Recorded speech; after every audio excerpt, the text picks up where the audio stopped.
Welcome aboard the Millennial Falcon. We are parked in the hangar bay today for routine maintenance. Join us for a game of Dejarik, sit back, or just to hang out. Also, make sure to subscribe to the show if you want to get an audio-only version of this episode.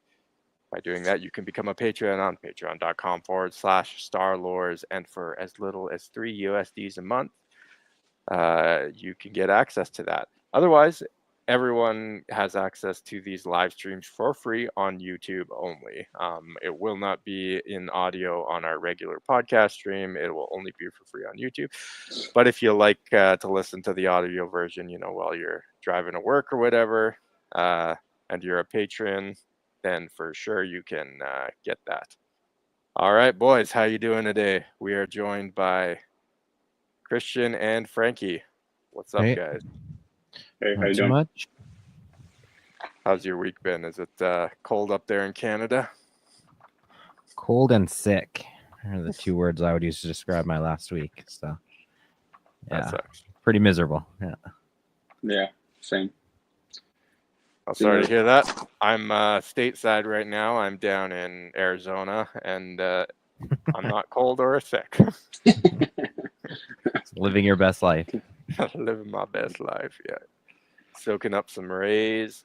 I mean, it hasn't been like super warm here, but it's obviously a lot warmer than Canada. So If there's no snow on the ground, it's warm enough. yeah. Exactly.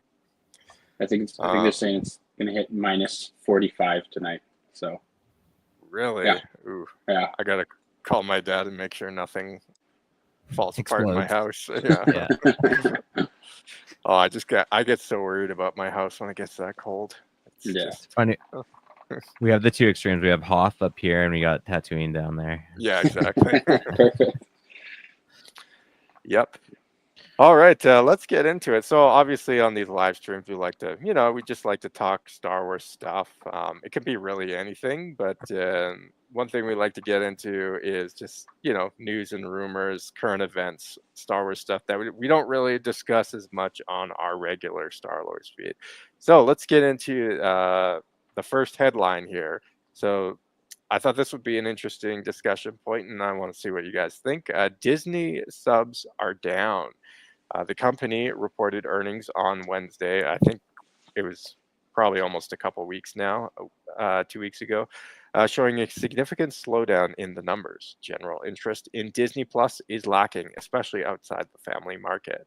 They lost a net 700,000 subscribers in the last quarter. The company has pledged before to cut down on password sharing, but that will not likely work as well as it did for Netflix. And I'm reading there from Star Wars Newsnet. So what do you guys think? Do you think this trend will continue? Is Disney being punished by the market for poor quality content, or is this just more of a macro trend where luxury items for a lot of people are just being cut out because of economic reasons? What do you guys think? Definitely think it's a little column A, column B. I'm sure all streaming platforms seem to not be doing as well as anticipated. I think that's a general trend specifically for this type of media. A lot of the flaws are really starting to show, like Prime and I don't know, Netflix. You can see them even shifting the way they do their advertising, like when you subscribe for ad free, and then even those platforms are, including ads anyways. Yeah. And just shifting the goalposts, upping their prices, all of the above. I think all of them are proving to be not as profitable vehicles as they had anticipated. Certainly doesn't help when you shackle yourself to poor quality content, which is the column B part. So definitely, I think it's both. And maybe even all three, like just general overall economics are really poor in a lot of places.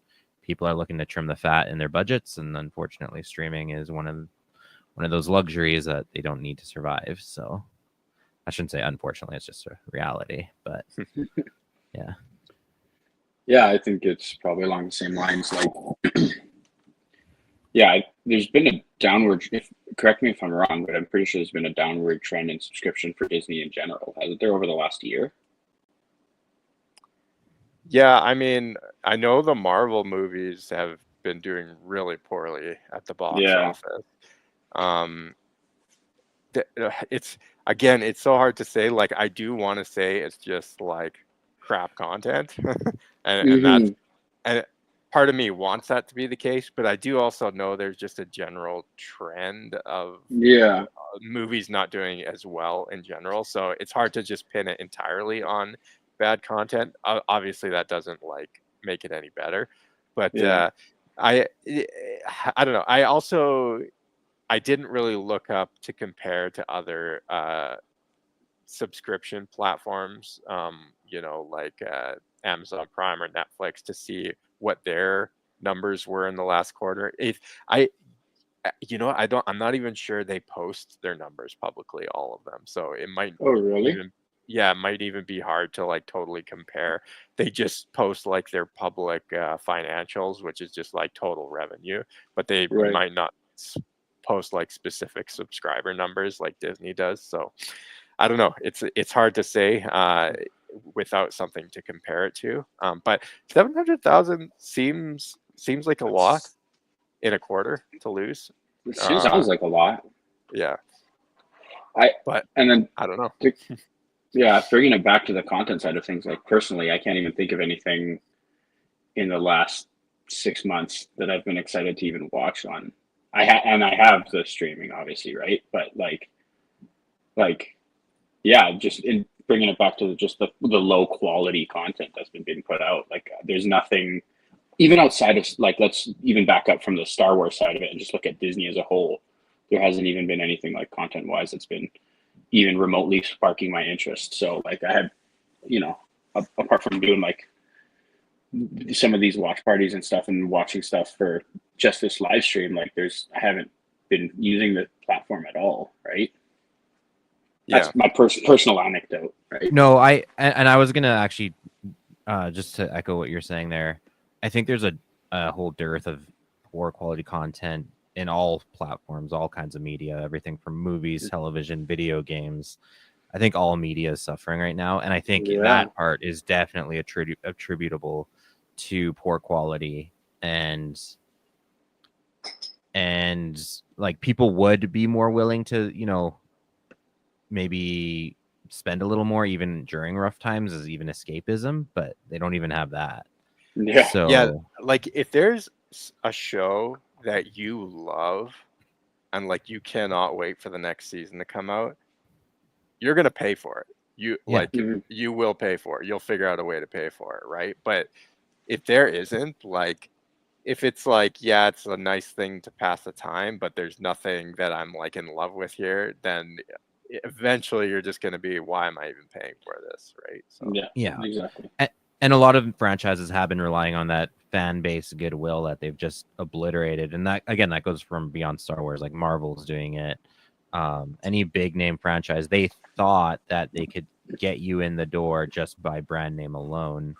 But now that people have caught on, people are just not paying to see stuff with brand names on it if they know it's not going to be good. They're just not going to do it. So And absolutely. a part of me, like, I don't know why a part of me feels like I'm like rooting for it to like not do well because I'm like, I almost want them to pay for their poor decisions in terms of like that kind of stuff, but then the other part of me is like, well, and again, it almost feels like is Disney legitimately just too big to fail? Like when they own most of the media companies, like Short You know, I answer, thought- no. yeah, you don't think? I definitely thought that like a number of years ago when Disney was buying up all these different IPs, I thought like, man, they're just becoming a juggernaut and they're going to be unstoppable no matter what because they'll own everything. But you're starting to see, and not just Disney, like Warner Brothers and a bunch of other big companies too, start to fall into the red. And they're very quickly shelving projects. They are quick to sell IPs. Like they're not invincible. No, none of these corporations are invincible. And I think we're finally starting to see that. Are we seeing cracks showing, do you think? Yeah, I think in their financial filings and stuff, if you follow the markets, I do a little bit. They're not like they're not cratering their stock prices, but they're like flat. They've all flatlined and gone down a little bit. So there's also just the huge problem. It is like, so Disney owns all these assets, right? And on the face of it, that seems like great. Like Christian was saying, it seems like they're just taking over the entire market. But those assets can very quickly turn into liabilities if they start performing very poorly and they start losing you money. So you don't want that. So that can actually be a major weakness for your company if those assets are not raking in cash, and they can be costing you money, because in order to legally keep the IP, you have to constantly publish stuff, right? And there might be a point for some of these properties where they are forced to make movies with them, or else their IPs will expire. But the cost of making those movies is going to be so high, So I don't know. I don't think I just don't see it as inevitable. Okay, Thanos, you're not inevitable. So what you're saying then is that we need to go on a side mission in the middle of the movie that has nothing to do with the plot, where we go to the gambler world planet and stage a revolution with horses in space, and then come back to the main storyline in order to correct Disney's poor handlings of their financials. Is that what you're saying, Jordan? Sure. Yeah, exactly. I will also say, though, that the just astronomical expense of a lot of these shows are just clearly not going to work long term. It's like so unsustainable. And again, at the end of the day, Disney is a for-profit company, and they will not give money away.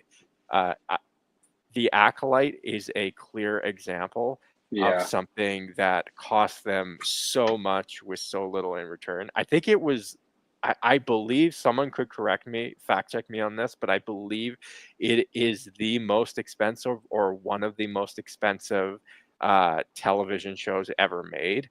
I'm pretty sure that's right. I remember getting something like that. It would. I don't know. That. I know Rings of Power. Rings for of sure. Power. Yeah. Okay. Yeah. Well, it might be up there, right? And it is absolutely, yeah. And to just like, it had a movie budget. It had a budget that they would have made for like. Well, I think movies. it was bigger than a typical movie. Jeez. Maybe not like a big Marvel movie, but like definitely. I think it was 250 million or something like that for the Acolyte, which is very expensive for just for a show, right? And that is just like so unsustainable. That's gonna like completely crater your company. Yeah, and you got to keep, hold on before you move on. You got to keep in mind, like, that's not the only thing they're working on. Like, it's every other show that they're producing. All their movies, man. Their movies have been cratering, and those movies cost, half a billion dollars. Each. Yeah. Snow White alone, and again, I know it's not Star Wars, but Snow White alone is like, they've spent almost $500 million on it so far, and it's set to have one of the worst opens ever. Like, how many of those can sustain? Yeah, there's been a lot of that. I don't know. It doesn't seem sustainable. It seems like we've already seen, like Christian was saying, we've already seen so many projects get shelved or canceled.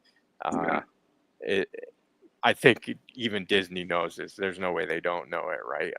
And at the end of the day, they're going to have to figure out a way to make money, and they will do that. So, I don't know. Does anyone else have anything else to say about Disney Plus and what their future might be? We'll wait and see. Yeah.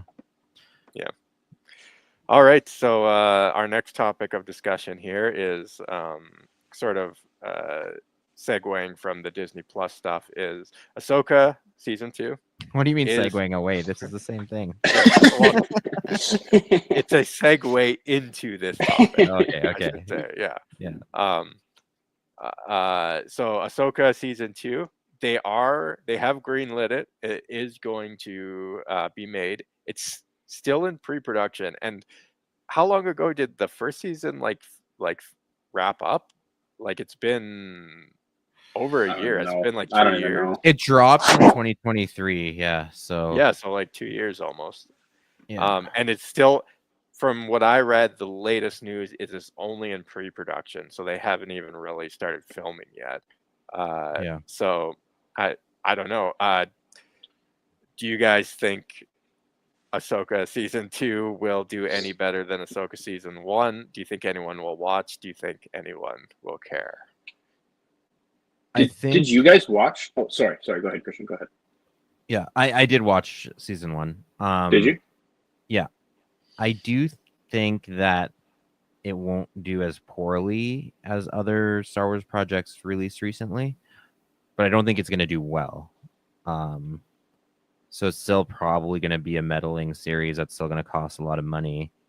I can't imagine what they're going to do to pull back interest into the show, because it looks like they played a lot of their heavy hitting cards early, with like Hayden Christensen. Like, I can't imagine what other There's no more big payoffs to bring into like the show. what other mining they can do from the public to get eyes on the show. But no matter what they do, I don't see the show being any better than at the minimum season 1, and maybe worse. I mean, they could Just just write interest. better shows. Sure, Did you but even like then, I'll save my opinions for an Ahsoka TV show review episode. Okay. I have mixed feelings towards it. I didn't hate it like I hated a lot of other projects, but there's definitely a lot of missteps.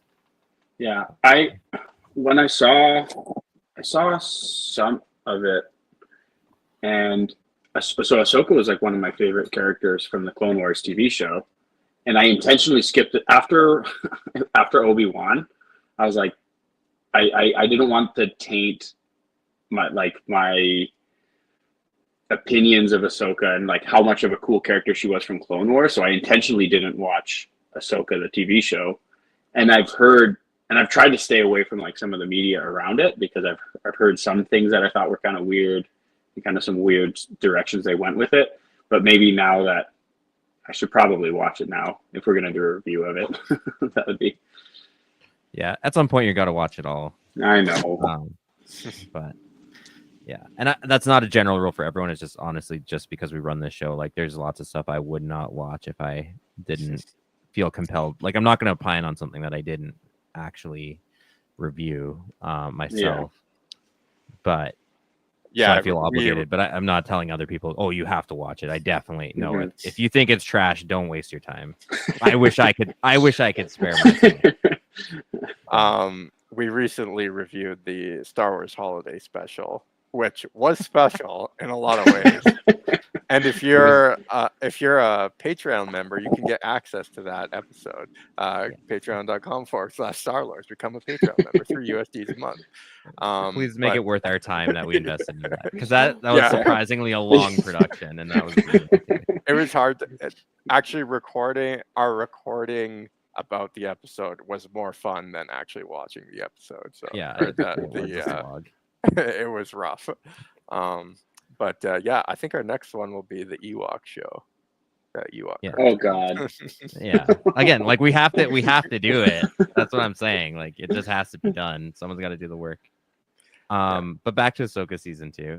Again, it's not so much that the show was so bad that it's irredeemable. It's the fact that I think Disney's torched a lot of its goodwill. Yeah. That people are just not interested. It's going to drop. Yeah. People are just not going to care. Even if it's the best Star Wars show that ever comes out of all time, like, it's still going to take a lot to get the fans back.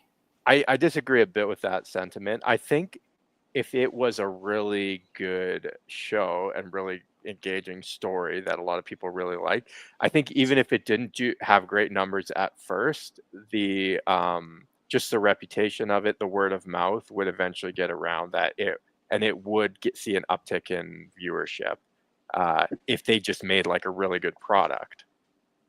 You know what I mean?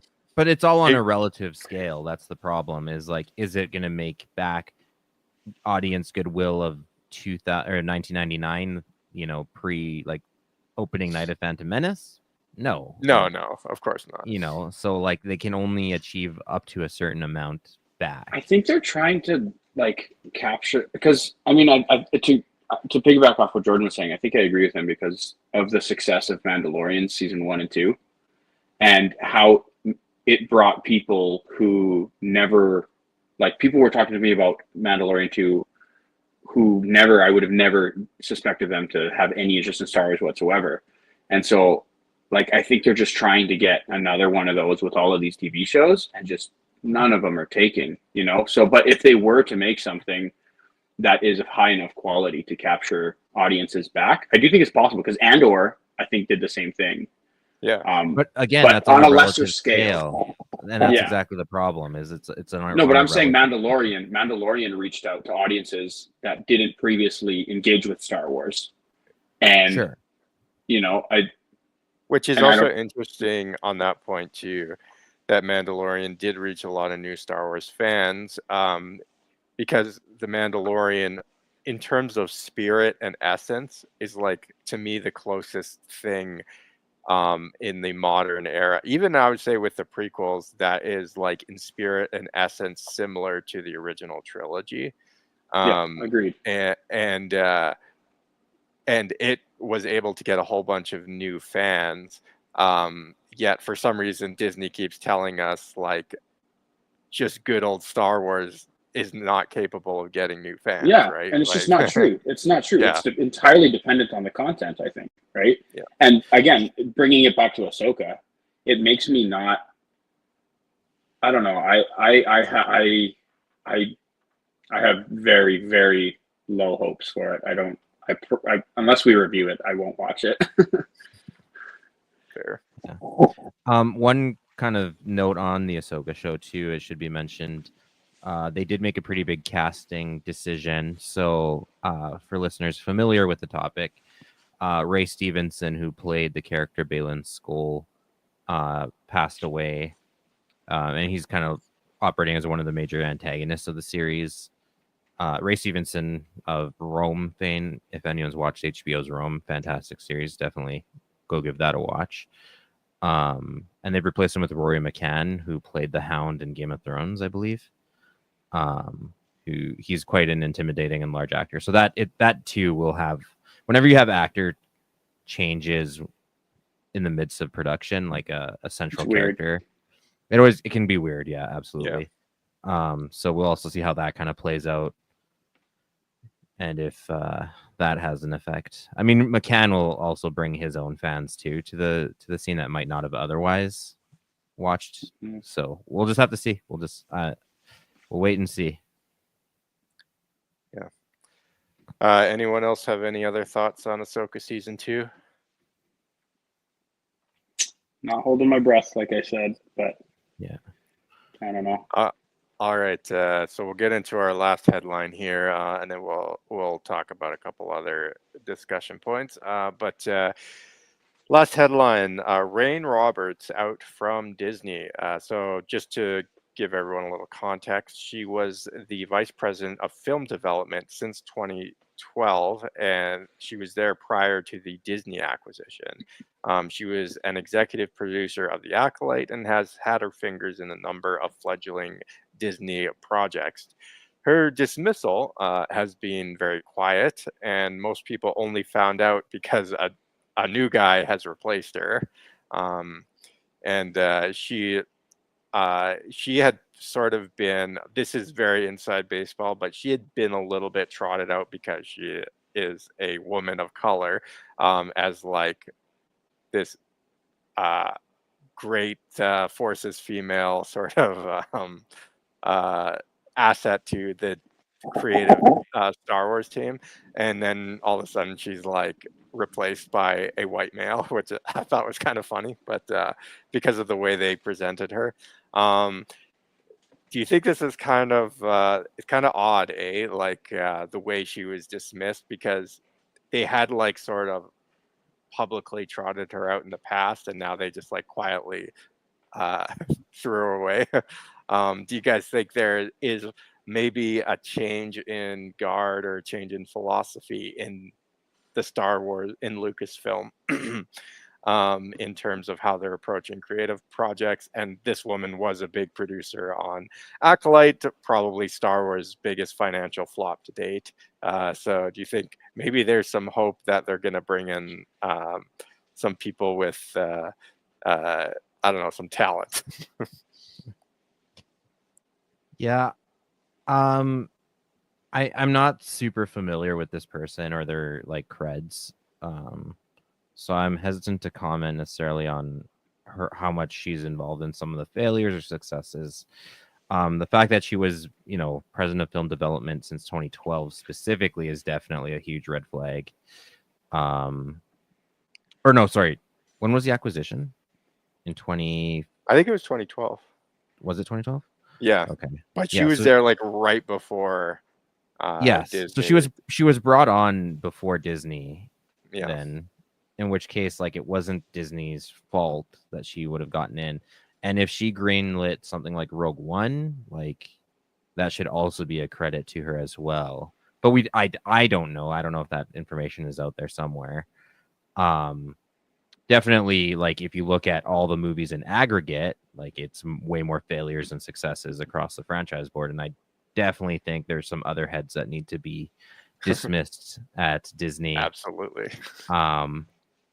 In charge of the whole operation there. So again, like with like as a I don't know enough about her to have an opinion. To be honest.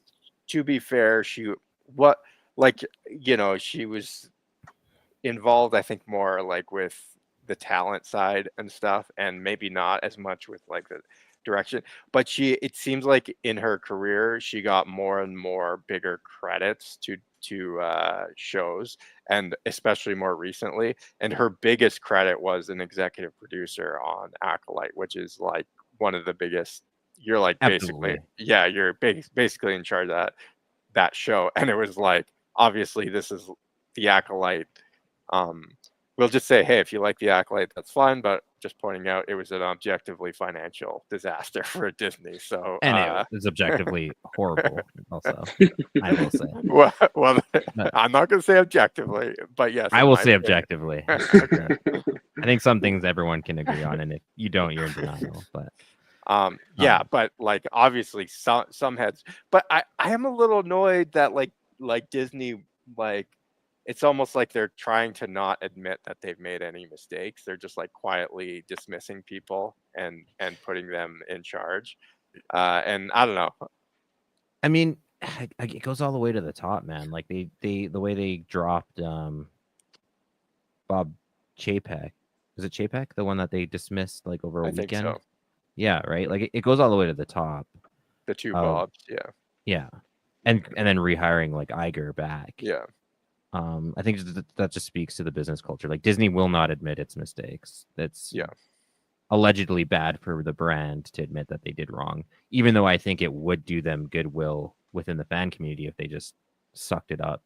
They might actually get some people back, but I don't think it's in their MO at all to do that ever, no matter what. Well, also there is also the fact of that so Kathleen Kennedy, she's still technically in charge of Lucasfilm. However, she was sort of shuffled out, and Dave Filoni was shuffled in as like the creative director of all of Lucasfilm now. And this happened like a year or two ago. And so Kathleen Kennedy I believe is still the head on the business side, but she's been sort of like shuffled out of anything creative. And it seems like they've given that more to Dave Filoni. And again, they're not saying anything about it, but you look at a move like that and you wonder if there's more, if you read between the lines a little bit, if there's more to that. And again, I have my issues with Dave Filoni as well. We've talked about it in previous episodes where we've kind of criticized him, but he's probably still an upgrade from Kathleen Kennedy in terms of like just certainly. Yeah. So I don't know if you think that like Disney is quietly trying to shuffle things around and make changes while also trying to not admit that they have ever done anything wrong, and they've always just No, I think that's exactly what's happening. I just Yeah. think that's how they always do things. Like it's not new or shocking or anything like that. Like that is what they do. Yeah. Fair. It's their how they operate.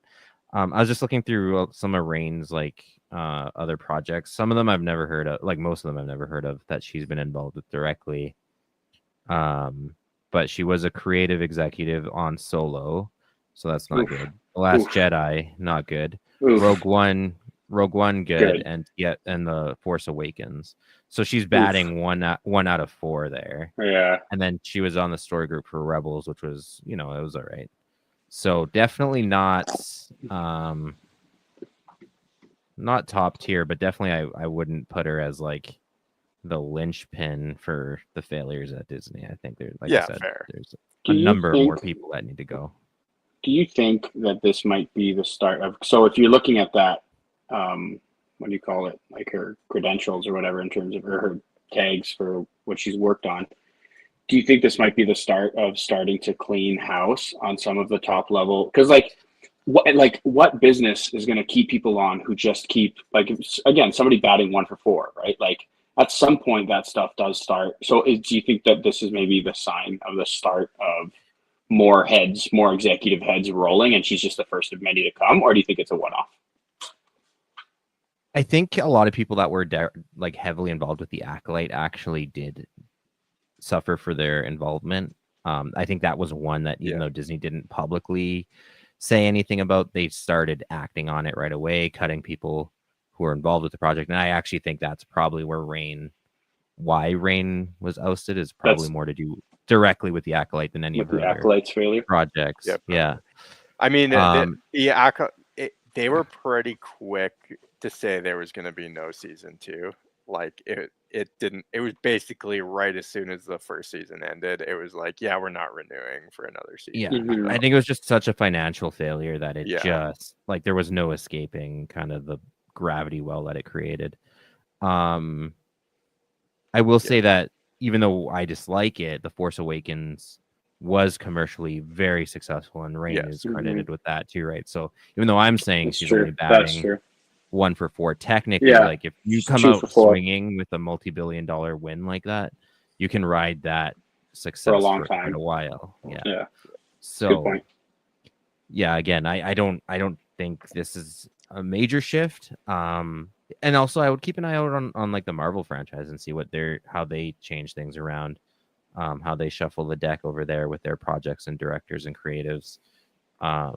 Because Marvel is suffering right now for a lot of the same issues that Star Wars is. And if they try to course correct or what that could look like, because there's a lot more Marvel projects still slated to come out versus Star Wars, where it definitely they've cooled off quite a bit after they started burning so much money on it. We were getting a new TV show and a new movie almost annually or more. And now it's like huge gaps between projects. So you can tell, like, even with that's a culture shift, that's a strategic shift. So we'll see. We'll kind of keep an eye on a bigger pulse at Disney overall and see what they do with that. Is kind of what I'm thinking, but I don't know. I don't work there. I could. You could hire me. I'd definitely write better shows than what you got going on right now. So if you're listening and hiring. Yeah, for sure. All right, so let's put the headlines aside now. We're going to get into a few reactions of some Star Wars content that we have consumed recently. And I'm just about to betray myself after just trashing Disney for the last half hour. I went and gave the mouse my money and visited Disneyland, California with my kids. Because my kids were there, so you kind of had to. So I gave them that filthy animals my money and visited Disneyland. And of course, because I was there, I had to go to the Star Wars section of Disneyland called Galaxy's Edge.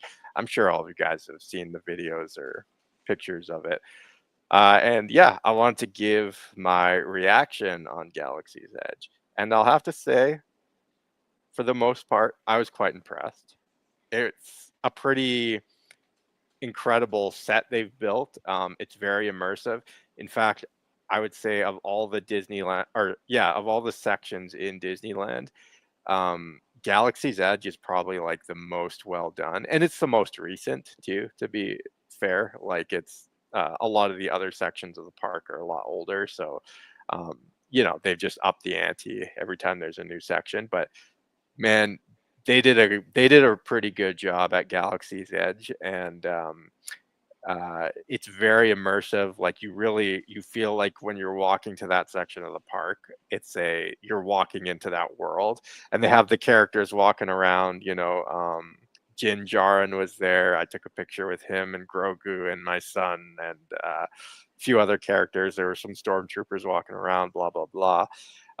Also, and this is gonna make me sound like a hoe, but man, the merchandise in the Star Wars section was awesome. I didn't spend any money. Stop it. I was just about to ask, Jordan, did you pay $150 to build your own lightsaber? But there was some like sweet merch there, like some that I haven't actually seen even in stores and stuff. It's probably exclusive. Cool. Yeah, probably. Or you have to buy it on Disney Online or something. But yeah, there's some awesome merch in there. Awesome, like full suits of armor. Little That's thermal crazy. detonators you can buy. It's like sweet. And it's funny. Like there's a little bit of appealing to the like new Star Wars stuff, but it really does appeal to the older Star Wars stuff. Even like a lot of the ships and stuff. There's like an A-wing and stuff like that. I think maybe one little building was supposed to be Jakku, but I could. It's hard to tell. You just skipped it. No, I didn't. It could be interchangeable with Tatooine anyway, because the movie is interchangeable with Tatooine. So, but the only criticism I had really was there's only 2 rides in the whole Galaxy's Edge section, which most other sections have like 4 or 5 rides, and Galaxy's Edge only had 2. However, these rides were pretty impressive, and they're like, even the lineup to the ride is like a very immersive experience. Just everything with the props, like they really put a lot of work into building it. So, I could kind of see why they only did two rides, but it would have been nice if they had 1 or 2 more. But that was Jordan, kind of my own. Yeah, I'm gonna fire back at you here. So you're saying how immersive the experience is and everything. Sure. But the planet is wrong. It's Batu, not Jakku. So that tells me that it wasn't immersive enough if you can't remember where it was. Well, it doesn't say though. You mean the whole all Galaxy's Edge is Batu? Yeah, it's supposed to be Batu. Yeah. Oh, yeah. Okay. Yeah, that would make sense. But it doesn't. It might have said that, but I wasn't really paying attention. Sure. I'm just letting you know. Yeah. But obviously, like the life-size Millennial Falcon. Sorry, Millennium. I'm so used to calling him Millennial Falcon now. Millennium Falcon is sweet. It's cool. Did you go inside it? On one of the rides, you kind of go inside it, but it's hard to tell exactly where you are. And is it huge? What's that?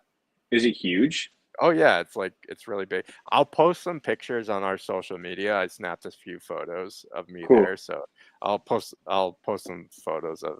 But yeah, that's my overall sort of reaction review, if you will, of Galaxy's Edge. I thought that'd be a bit of a unique Star Wars review that we don't usually normally do. So, and to be fair for everyone listening, Jordan didn't even tell me he was going, because I would have gone with him if he did. So. Sure. It was very impromptu because we were in California with my family, so we were kind of in the neighborhood, and kind of last minute decided to go to Disneyland. But hold on. The stormtroopers you mentioned walking around, were they new era or were they OG stormtroopers?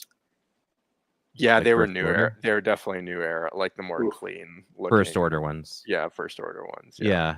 So that was a huge, like, as someone who hasn't been to the park, that was a huge misstep, I think, and I get it from a business side why Disney would do this, but I think they would have been way more successful if they kept it in the OG era. And that's not like I like even the prequel era, but I know, if they're going to invest that much into a theme park, Yeah. dollars to donuts, their best bet would have been to go with OG, have, Darth Vader and Luke and Leia and stormtroopers running around. I think. Yeah, I mean, they might. I think they kind of cycle through the characters that are walking around. So they might have different characters. That'd I be a did good way see to it. do it. There was kind of actually even an itinerary of the times the characters come out.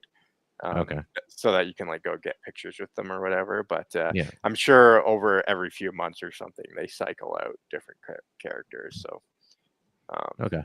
yeah. Cool. So that that's kind of all.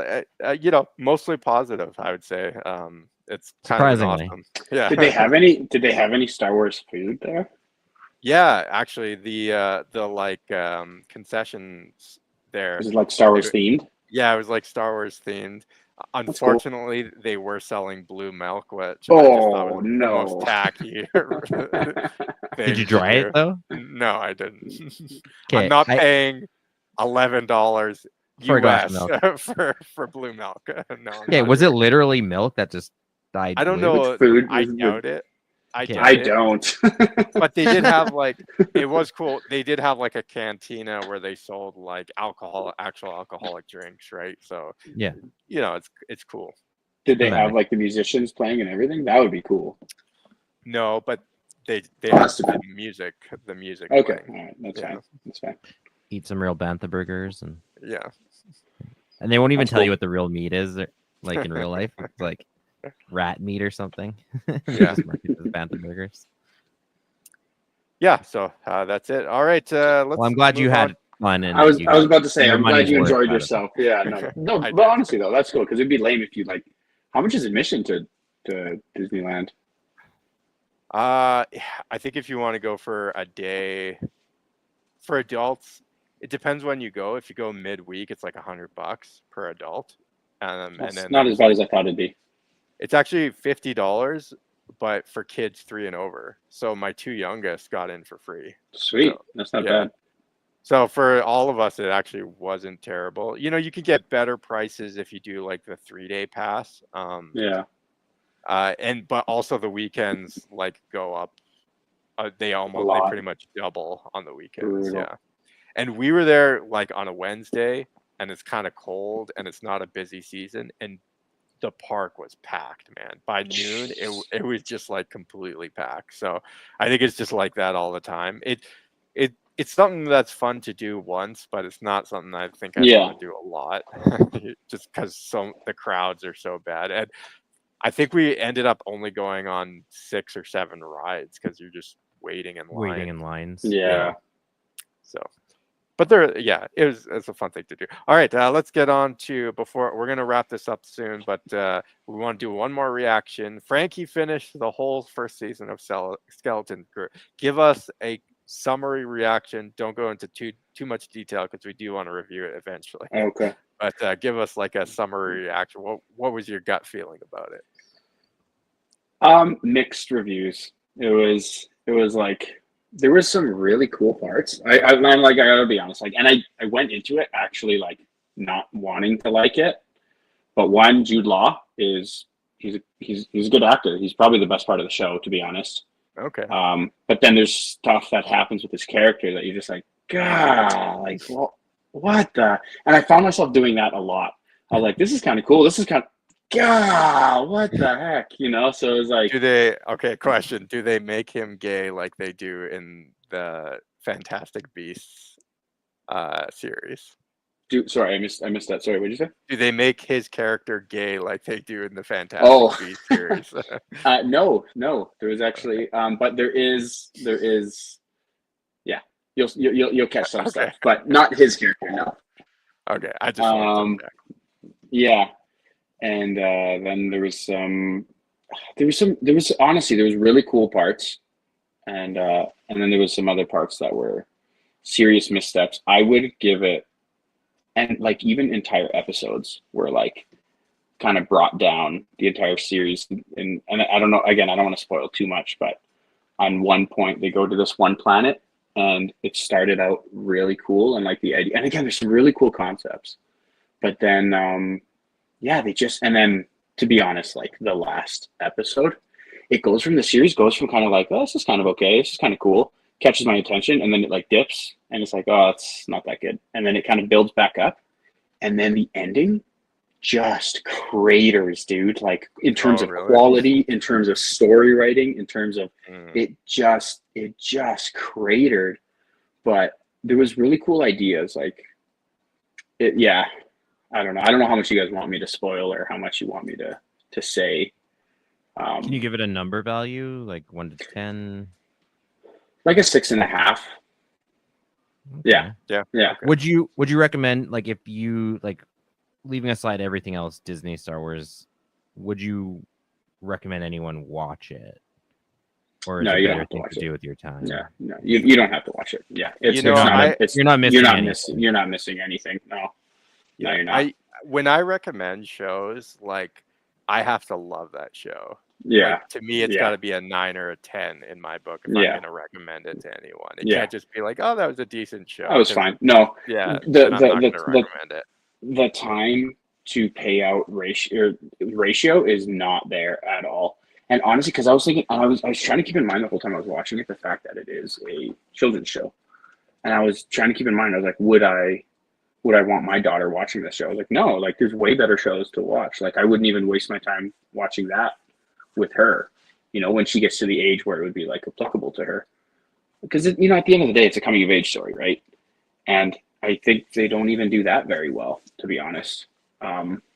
Yeah, but it was better than I thought it would be.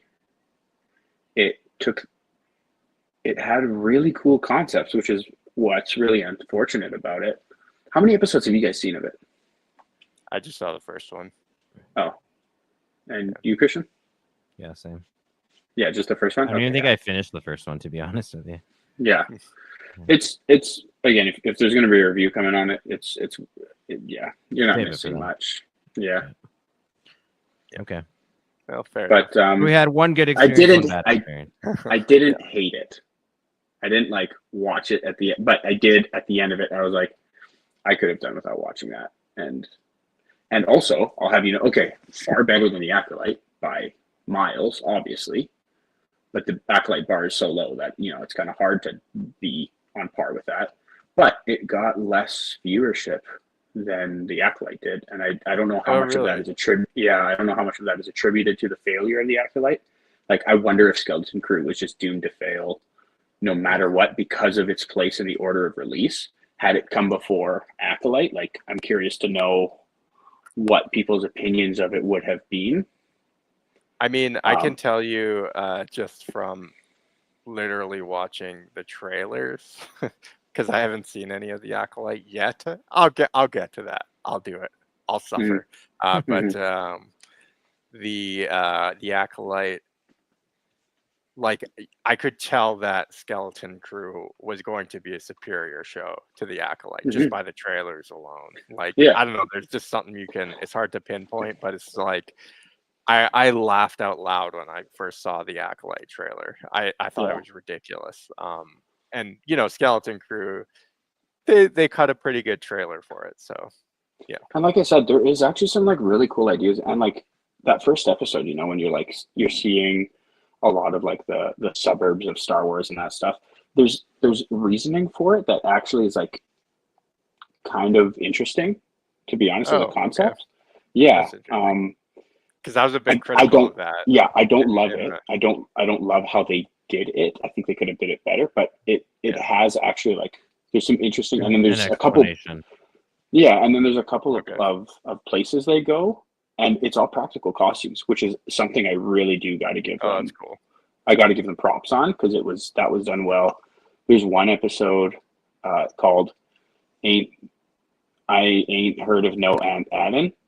And I think I can't remember if that one was my favorite or if there was no, that one was my least favorite. But the ending of that one was very cool and was like very well done. But the actual episode itself was really, really stupid. So that's what I mean. It's like it's just covered with like yes, like almost a high, and then it just tanks itself, you know. And again, the ending was just no excusing it. Yeah. Well, as someone who hasn't watched it all, for me, that almost makes it worse because it builds up hope and anticipation, and then just Yes, 100%. all The over it. the payoffs aren't there. The payoffs aren't there. Yeah, which is worse than just being disappointed all the way through to me personally. Yeah. Okay. I know we've been trashing the Accolade a lot and well deserved, but I do think that Disney has been bleeding goodwill for a while. And I do believe that like this was inevitable, regardless of how bad the Accolade was or wasn't. This just the constantness of poor quality show after show, like even Mandalorian degrading over time, you know, from season 1 to season 3. I think some of this was inevitable, and more so than just the Accolades failure. It didn't help, of course, but I just want to be clear. Yeah, with that the too. Acolyte felt like a sort of a turning point in terms of Yeah, just which fan base. I think, yeah, like things are just so bad you can't even make an excuse Yeah. for it versus just that slow, long, plodding decline that it was already on a trajectory for and would have probably continued without it. So. Yeah. Cool. Well, I think on that note, we'll wrap this up, and we're going to try and do these monthly. So maybe we'll try and do another one here in March. We missed January, but we'll do one in March, and then yeah, we'll try and get guests. If you want to be a guest on the live stream, you probably can. It's pretty informal, so just shoot me a message. Find us on all our social medias. We are Star Lores Podcast, or just Star Lores on Facebook, Instagram, Discord, X.com. You can also just Google us, and you should find one of our pages there. And follow us, reach out to us, send us a DM. You can also reach out to us on email, starlordspodcast@gmail.com, if you wanted to send us a message there. Anyways, thanks, boys, for jumping on, and we'll see everyone later. So, yeah.